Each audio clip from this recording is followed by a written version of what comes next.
जहाँ जहाँ रब्बुल आलमीन है वहाँ वहाँ रहमतुल्लिल आलमीन है। एक पंजाबी का कलाम है ग़ुलाम हुसैन नदीम का, वो मुलाहज़ा कीजिए। उठ शाह हुसैना वेख लै असां बदली बैठे बेस, साडी जिंद निमाणी कूकदी असां रुल गए विच परदेस।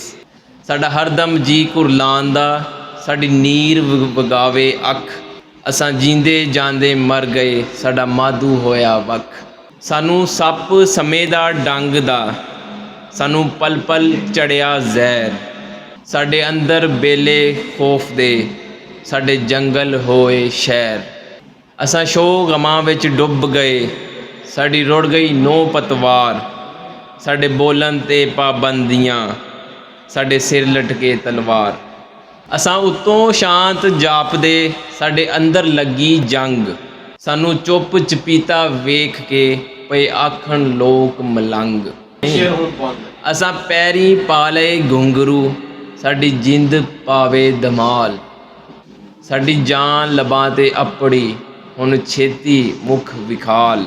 अज टुटी वंजली प्रीत दी अज मुक गए सुख दे गीत, बन जोगी दर दर टोलिया सानू कोई ना मिलिया मीत। साडे हथ प्याला जहर दा असां वेले दे सुकरात, असां खंड बनांदे खार नू साडी जग तो वखरी बात। उठ जाग फरीदा सुतिया अज कर कोई तदबीर, जिंद हिजर करेरे फस गए अज हो गई लीरो लीर। हुण आ बाहू सुल्तानिया सानू दर्दां लिया लताड़, अज तोड़ जंजीरी दुख दी अज हू दा नारा मार।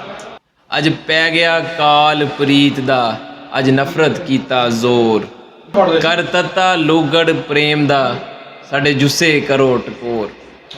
बंद करके दोबारा चलाओ। चलन चल बस ठीक है, बंद कर।